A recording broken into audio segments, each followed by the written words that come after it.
નમસ્કાર વિદ્યાર્થી મિત્રો, આપ સર્વેનું હાર્દિક સ્વાગત છે।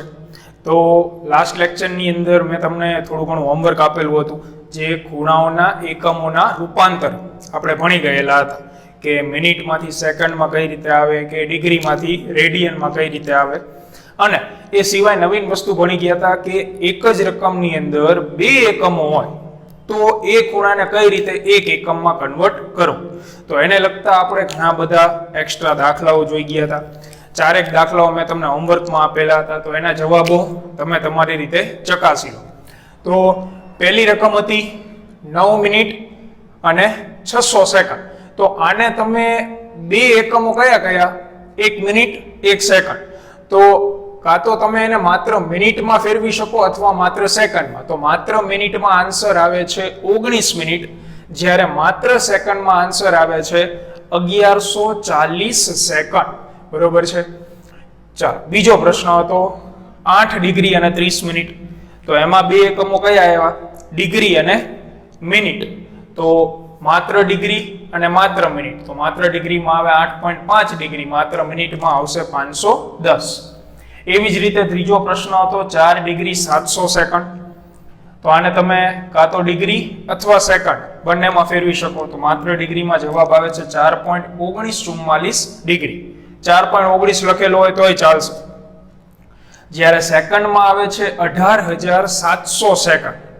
અને ત્યારબાદ લાસ્ટ હતું 5 ડિગ્રી 40 મિનિટ। તો માત્ર ડિગ્રીમાં એનો આન્સર છે 5.66 ડિગ્રી, જ્યારે 340 મિનિટ। તો આ આપણે લાસ્ટ લેક્ચરની અંદર જે પ્રશ્ન આપેલા હતા એના જવાબ। હવે આજે આગળ વધીએ।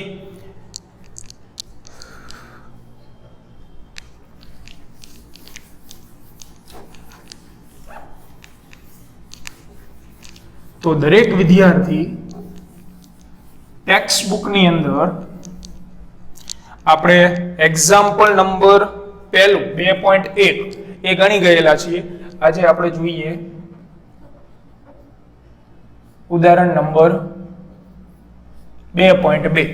તો દરેક વિદ્યાર્થી બીજા ઉદાહરણની રકમ જુએ।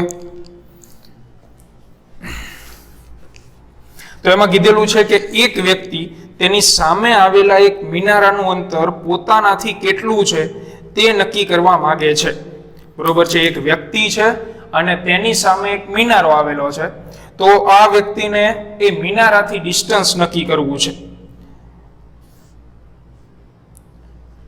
આ વ્યક્તિ મિનારા સી ની સામે કોઈ એક બિંદુ એ પાસે ઊભા રહીને એસી ની સીધી રેખામાં ઘણે દૂર આવેલ એક વસ્તુ ઓ ને નિહાળે છે।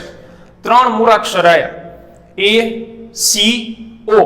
એ કોણ છે? તો વ્યક્તિનું પહેલું સ્થાન, વ્યક્તિ જે જગ્યાએ ઊભો છે। તો શરૂઆતમાં ધારો કે વ્યક્તિ અહીંયા ઊભો છે, આકૃતિ આપેલી ન હોય, વ્યક્તિનું પ્રારંભિક સ્થાન અથવા તો પ્રથમ અવલોકન સ્થાન કે જ્યાંથી એ મિનારાને જુએ છે, એટલે આ વ્યક્તિનું સ્થાન। બીજો મૂળાક્ષર કયો આવ્યો? સી। સી એટલે કોણ? મિનારો પોતે। તો અહીંયાથી આ જગ્યાએ ધારો કે કોઈ મિનારો રહેલો છે। અને ત્રીજો મૂળાક્ષર આવે છે ઓ। ઓ એટલે કોણ? કે અત્યંત દૂર આવેલી વસ્તુ। તો એને આપણે માત્ર ફોર્માલિટી પૂરતું દર્શાવશું।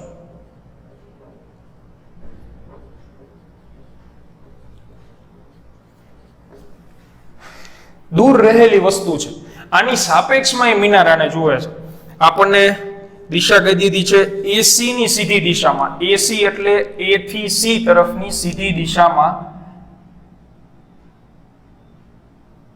એ મિનારાનું અવલોકન કરે છે।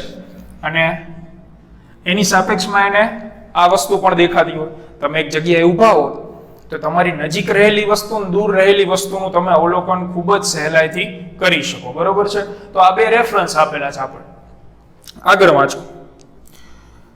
ત્યારબાદ એસી ને લંબ દિશામાં 100 મીટર ચાલીને બી બિંદુએ પહોંચે છે। તો એસી એટલે આવડો ભાગ, એને લંબ દિશા કઈ થાય? આવડિયા અથવા આ સાઈડ. તો આ બાજુ ચાલવાનો મીનિંગ કે દૂરની વસ્તુ એ અહીંયાથી જોવે કે અહીંયાથી જોવે, કોઈ જ ફેર પડે નહીં. તમે કોઈ એક જગ્યાએ ઊભા હોય અને ખૂબ જ દૂરની વસ્તુ, દાખલા તરીકે તમે સરસ મજાનું ઉદાહરણ આપો, ધાબા ઉપર સૂતા હોય, હવે 2 સ્ટાર 2 તારાઓ એ આવી રીતે રહેલા હોય, તો તમે પથારીમાંથી સૂતા સૂતા આ તારાનું અવલોકન કરો અને થોડાક સમય પછી આવડા તારાનું અવલોકન કરો. તમારી અવલોકન દિશાઓમાં કંઈ ફેર પડવાનું નથી, એ એકબીજાને શું રહે? સમાંતર. એટલે વસ્તુ જેમ દૂર જતી જાય એમ અવલોકન દિશાઓ જે છે એકબીજાને સમાંતર થતી જાય. દાખલા તરીકે કોઈ વ્યક્તિ અહીંયા ઊભો છે અને આ 2 વસ્તુઓનું એ અવલોકન કરે છે, તો એની અવલોકન દિશાઓ વચ્ચે ખૂણો બને છે. હવે આ વસ્તુઓ દૂર જતી જાય, ધારો કે અહીંયા છેક આવી ગઈ, તો એની અવલોકન દિશાઓ વચ્ચે બનતો ખૂણો જે છે એ નાનો થતો જાય. જો ખૂણો મોટો હોય જ્યારે નજીક હોય, ત્યારે દૂર જાય ત્યારે આ ખૂણો કેવો થતો જાય? નાનો. અને એક સમયે ખૂણો શું થઈ જાય? શૂન્ય. એટલે કે બંને અવલોકન દિશાઓ એકબીજાને પેરેલલ, સમાંતર બની જશે. તો વ્યક્તિ 100 મીટર ચાલે છે, કઈ દિશામાં? એસી ને લંબ દિશામાં. એસી આ ભાગ, એને લંબ દિશામાં આ બાજુ ધારો કે 100 મીટર ચાલે છે અને બી બિંદુ પાસે પહોંચે છે. તો બી જે છે એ વ્યક્તિનું અંતિમ સ્થાન છે. આ વ્યક્તિનું પ્રારંભિક સ્થાન અને બી બિંદુ વ્યક્તિનું અંતિમ સ્થાન. આગળ જુઓ, બી સ્થાનેથી વસ્તુ ઓ અને મિનારા સી બંનેને નિહાળે છે. એ અહીંયાથી ઊભા ઊભા આને જુએ છે અને દૂરની વસ્તુને પણ જુએ છે. તો આ વસ્તુને જુએ તેનો તો કઈ મિનિંગ નીકળતો નથી, કારણ કે વસ્તુ ક્યાં આવેલી છે? દૂર. જેમ વસ્તુ દૂર હોય એમ એ અહીંયાથી જોવે કે અહીંયાથી જોવે, કઈ ફેર પડે નહીં. એટલે આને આપણે ટૂંકમાં ધ્યાનમાં નથી લેવાનું. આપણે મૂળ મુદ્દો શું છે? મિનારાને એ 2 જગ્યાએથી જોવે છે, એક એ એક બી. એટલે હવે તો વ્યવહારિક રીતે અવલોકન દિશા બીઓ અને એઓ એક રૂપ બને છે. એટલે એ થી ઓ અને બી થી ઓ બંને એક રૂપ, એટલે સમાન જ ગણી શકો તમે, સમાંતર. અને સી ની સીધી દ્રષ્ટિ રેખા મૂળ દ્રષ્ટિ રેખાથી 40 ડિગ્રી જેટલી ખસેલી છે. દ્રષ્ટિ સ્થાન ભેદ કોણ, કૌંસમાં લખેલું છે 40 ડિગ્રી એટલે કોણ છે? દ્રષ્ટિ સ્થાન ભેદ કોણ. એટલે અહીંયાથી મિનારાને જોશે તો આવી રીતે આવશે. તો હવે દરેક વિદ્યાર્થી મિત્ર જેને તૈયાર કરેલું હોય એને યાદ હશે, ન તૈયાર કરેલું હોય તો દ્રષ્ટિ સ્થાન ભેદ કોણની થિયરી જુઓ. એમાં દ્રષ્ટિ સ્થાન ભેદ કોણ એની વ્યાખ્યા શું હતી? કે એક જ વસ્તુનું અવલોકન તમારે 2 અલગ અલગ જગ્યાએથી કરવાનું, તો જે 2 અવલોકન દિશાઓ હોય એના વચ્ચે જે ખૂણો બને એને શું કહેવાય? દ્રષ્ટિ સ્થાન ભેદ કોણ. યાદ હોય તમને તો આપણે પૃથ્વી ઉપરના 2 સ્થળેથી એક ગ્રહનું અવલોકન કરેલું હતું અને આવી રીતે 2 અવલોકન દિશાઓ મળેલી હતી. અને આ ખૂણાને આપણે શું નામ આપેલું હતું? દ્રષ્ટિ સ્થાન ભેદ કોણ. તો અહીંયા એવી જ કંઈક બાબત છે, વસ્તુ એક જ છે મિનારો, પણ આપણા અવલોકન સ્થાન 2 છે, પહેલું સ્થાન બીજું સ્થાન. તો આ બંને જે અવલોકન દિશાઓ રહી એ થી સી અને બી થી સી, આ બંને વચ્ચે જે ખૂણો બને એ ખૂણાને શું કહેવાય? દ્રષ્ટિ સ્થાન ભેદ કોણ. અને આ ખૂણો આપણને આપેલો છે theta. Theta is equal to 40 degree આપેલ છે અને એ થી બી વચ્ચેનું અંતર 100 મીટર આપેલ છે. તો આગળ પ્રશ્ન શું પૂછેલો છે? તો વ્યક્તિનું મૂળ સ્થાન એ થી મિનારા સી સુધીનું અંતર નક્કી કરો. એટલે વ્યક્તિનું મૂળ સ્થાન એટલે આ અને મિનારો એટલે આ. તો આ અંતર આપણે ફાઇન્ડ આઉટ કરવાનું છે, એસી મેળવવાનું છે. તો રકમ નો ડાઉટ ઘણી મોટી છે, પણ રકમને સમજીને આકૃતિ તમારે બનાવવાની હોય, આમાં બીજું કંઈ હોય નહીં. બરોબર છે? એટલે ચોપડી બારના દાખલા ક્યારે પૂછાતા નથી, ગુજરાત બોર્ડની પરીક્ષામાં ક્યારે પૂછાતા નથી. એટલે તમે બુકના દાખલાઓ ગણો એટલે તમારે માર્ક્સ આવે છે. તો આપણે આ મેળવવાનું છે. તો હવે ધોરણ 10 માં વિધેયો તમારે આવી ગયા હોય તો કાટકોણ ત્રિકોણમાં ત્રિકોણ ABC એમાં આપણે tan થીટા વ્યાખ્યાયિત કરીએ તો tan થીટા બરાબર શું લખાય? સામેની બાજુ છેદમાં પાસેની બાજુ. sin થીટા બરાબર સામેની બાજુ છેદમાં કર્ણ. cos થીટા બરાબર પાસેની બાજુ છેદમાં કર્ણ. તો આમાં સામેની બાજુ કઈ છે? થીટાની સામેની બાજુ કઈ થશે? AB. પાસેની બાજુ કઈ થશે? AC.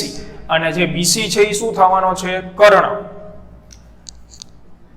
એટલે અહીંયા સામેની બાજુ એટલે AB, પાસેની બાજુ એટલે AC. અને થીટા આપણી જોડે છે 40 ડિગ્રી.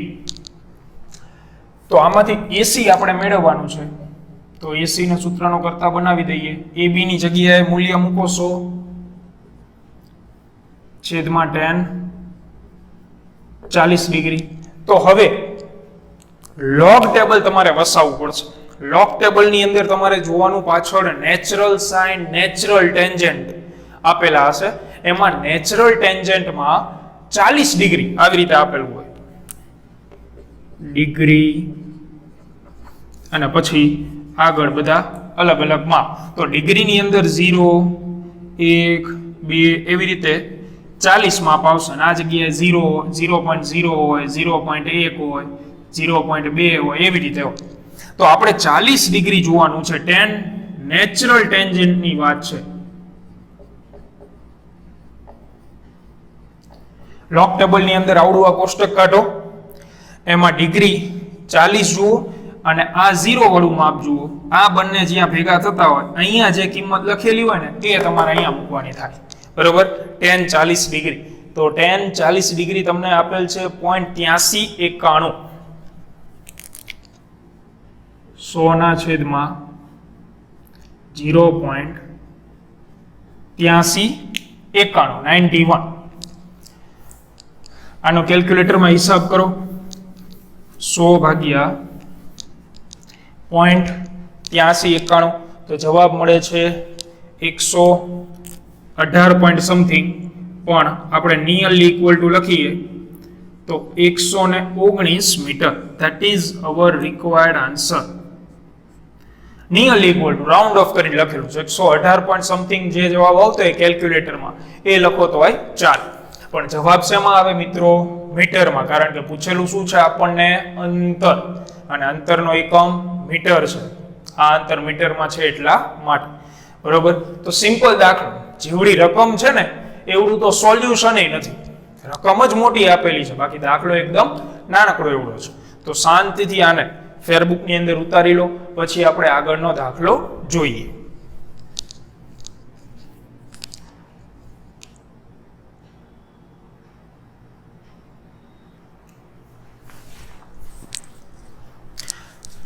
ચાલો આગળનું ઉદાહરણ જોઈએ. તો ઉદાહરણ નંબર 2.3 એને થોડીક વખત આપણે હોલ્ડ ઉપર મૂકીએ અને ઉદાહરણ 2.4. તો એની રકમ જુઓ. સૂર્યના કોણીય વ્યાસનું માપ 1920 સેકન્ડ છે. સૂર્યનો કોણીય વ્યાસ. હવે જો તમને ફિઝિક્સની અંદર જ્યારે પણ દાખલા ગણો તો થિયરી જે છે, થિયરી પોર્શન રહ્યો એ મગજમાં ક્લિયર હોવો જોઈએ. હજી એક વખત તમને યાદ કરાવી દઉં. દ્રષ્ટિ સ્થાન ભેદ કોણ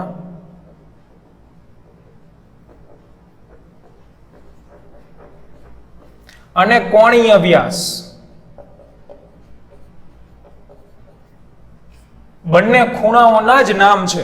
પણ દ્રષ્ટિ સ્થાન ભેદ કોણની થિયરીની અંદર પૃથ્વી ઉપર બે અવલોકન સ્થાન હતા અને આ બે અવલોકન સ્થાનેથી તમે એક જ વસ્તુનું અવલોકન કરો તો બે અવલોકન દિશાઓ વચ્ચેના ખૂણાને શું નામ આપેલું હતું? દ્રષ્ટિ સ્થાન ભેદ કોણ. અને કોણીય વ્યાસ એની વ્યાખ્યા હતી કે કોઈ ગ્રહના વ્યાસ વડે પૃથ્વી ઉપર જે ખૂણો આતરાતો હોય એને કહેવાય કોણીય વ્યાસ. મેજર ડિફરન્સ શું હતો કે આમાં બે અવલોકન સ્થળ હોય પૃથ્વી ઉપર, જ્યારે અહીંયા એક જ અવલોકન સ્થળ. બરોબર? જે તે ગ્રહના વ્યાસ વડે પૃથ્વી પરના અવલોકન સ્થળ પાસે આતરાતા ખૂણાને તે ગ્રહનો શું કહેવાય? કોણીય વ્યાસ. તો આ દાખલાઓ ગણતા પહેલા ફટાફટ એ થિયરી ઉપર નજર એક વખત નાખી લે. બંનેની વ્યાખ્યા કડકડાટ આવડવી હોવી જોઈએ. બંનેના ડિફરન્સ ખબર હોવા જોઈએ કે આમાં પૃથ્વી ઉપર 2 અવલોકન સ્થળ હતા, આમાં પૃથ્વી ઉપર માત્ર એક જ અવલોકન સ્થળ હતું. તો આપણે અહીંયા સૂર્યનો કોણીય વ્યાસ તમને આપેલ છે, તો એનો મિનિંગ શું થાય કે સૂર્યના વ્યાસ વડે પૃથ્વી પાસે અથવા પૃથ્વી પરના અવલોકન સ્થળ પાસે આતરાતો ખૂણો,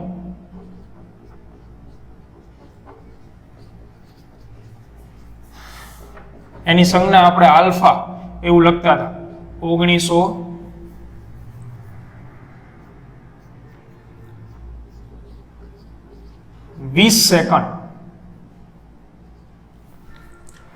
બરોબર છે. અહીંયા માહિતી માટે નીચે લખી આપું કે સૂર્યનો કોણીય વ્યાસ એટલે સૂર્યના વ્યાસ વડે પૃથ્વી પરના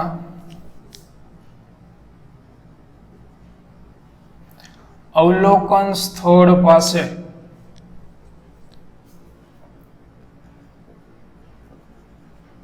આતરાતો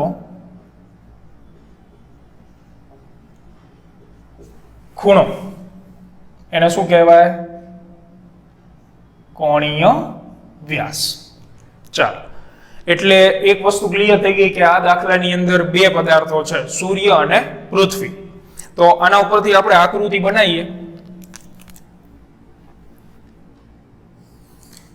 તો આ સૂર્ય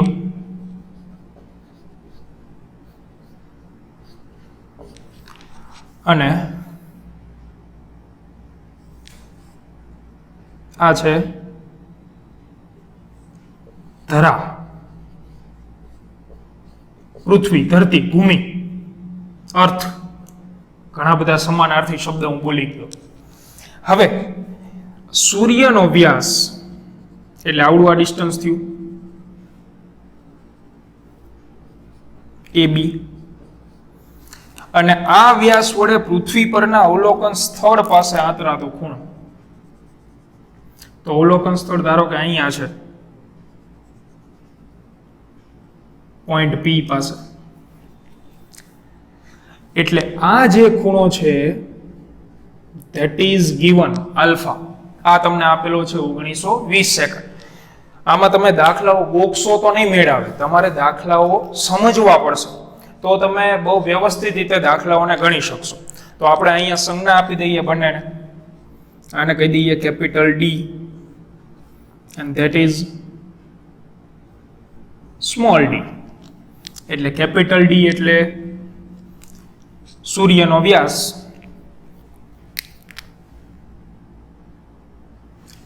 ભૂલ શું થાય, અમુક ખાલી વ્યાસ વાંચે તો કે વ્યાસ તો મીટરમાં ન હોય પણ કોણીય વ્યાસ છે એટલે ખૂણો થયો. બરોબર, આમાં capital D equal to AB equal to સૂર્યનો વ્યાસ છે, જ્યારે small d equal to A થી P ગણો, B થી P ગણો, એટલે AP કે BP,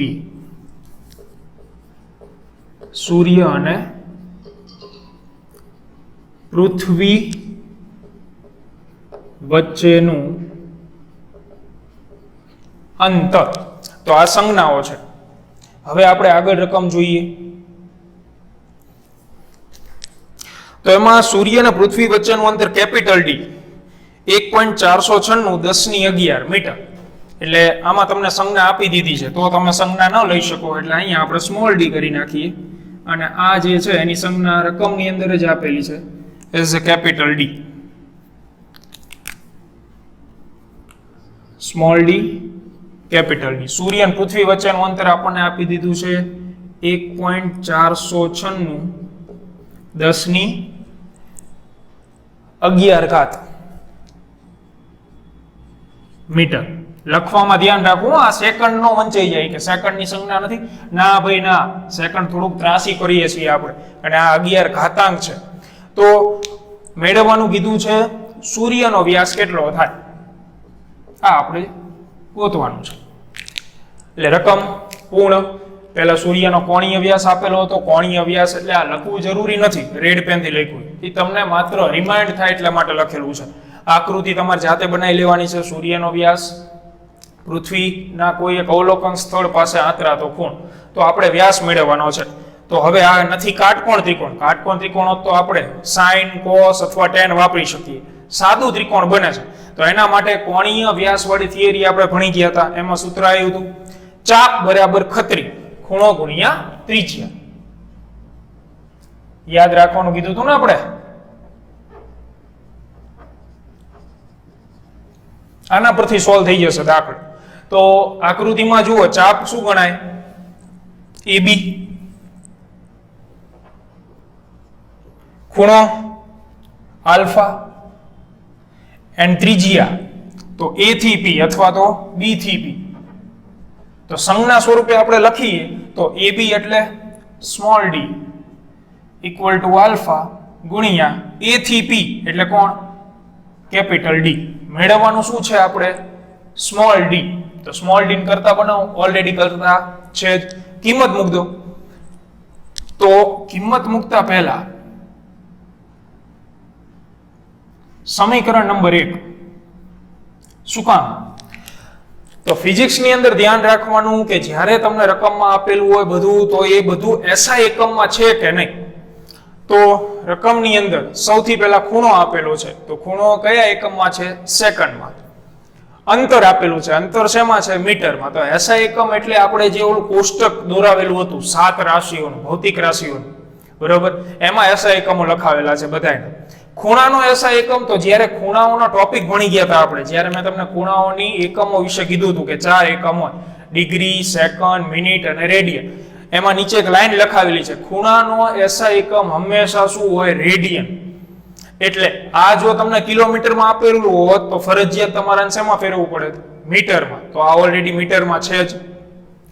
તો ખૂણાને શેમાં ફેરવવું પડશે? ખૂણાનો એસઆઈ એકમ શું છે? રેડિયન. એટલે તમારે આને ફરજિયાત શેમાં કન્વર્ટ કરવું પડે? રેડિયનમાં કન્વર્ટ કરવું પડે. એસઆઈ એકમમાં ફેરવવું પડે, એ નિયમ છે. એટલે ખૂણાને આપણે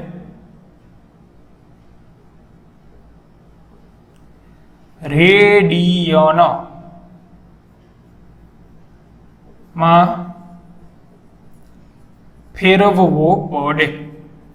હવે અમુકને પ્રશ્ન થાય તો કે સર આગળના દાખલામાં 40 ડિગ્રી આપ્યું હતું, એમાં શું કામ રેડિયનમાં ન ફેરવું? પણ ત્યાં આપણે લોગેરિધમિક એટલે કે લોગ ટેબલનો ઉપયોગ કરેલો હતો. હવે લોગ ટેબલમાં તમે ચેક કરશો ને તો માત્ર ડિગ્રી અને મિનિટ બે જ માપ આપેલા છે. હવે લોગમાં શું, ક્યારે, શેનો ઉપયોગ કરવો એ જ્યારે આપણે રૂબરૂ મળીશું ત્યારે ચર્ચા કરીશું, બરોબર છે.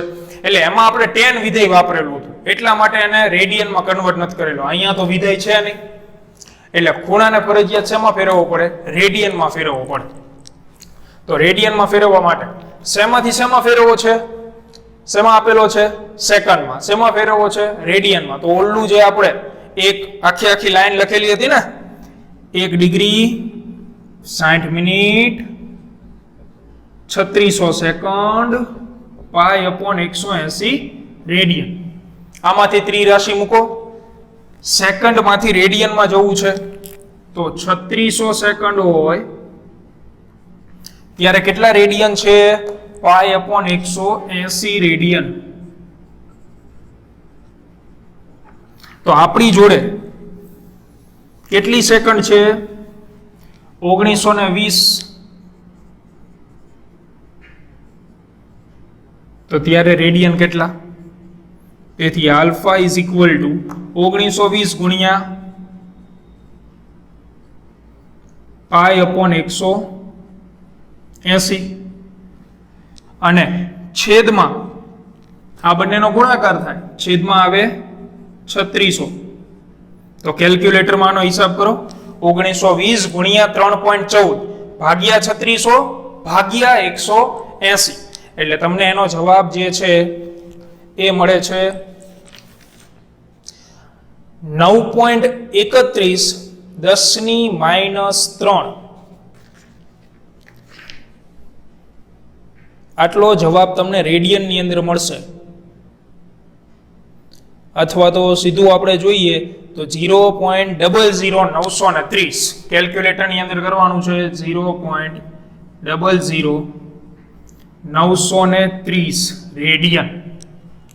આટલો જવાબ મળશે કેલ્સીમાં. આ બંનેનો ગુણાકાર ભાગ્યા 3600 ભાગ્યા 180. તો હવે તમે આને સમીકરણ 1 માં મૂકીને જવાબ લાવી શકો. અહીંયા મૂકી દેવાનું છે.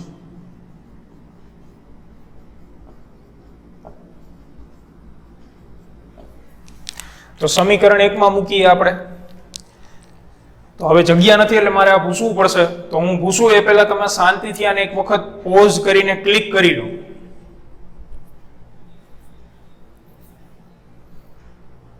ચાલો,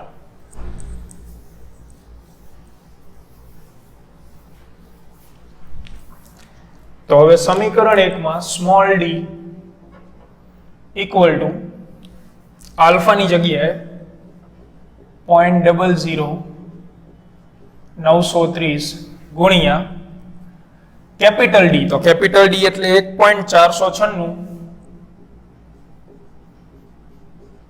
ગુણ્યા 10^11. તો આ બંનેનો ગુણાકાર કરો કેલ્ક્યુલેટર ની અંદર. તો છેલ્લે તમને એનો આન્સર પણ કહી દઉં, જે આવે છે 0.0139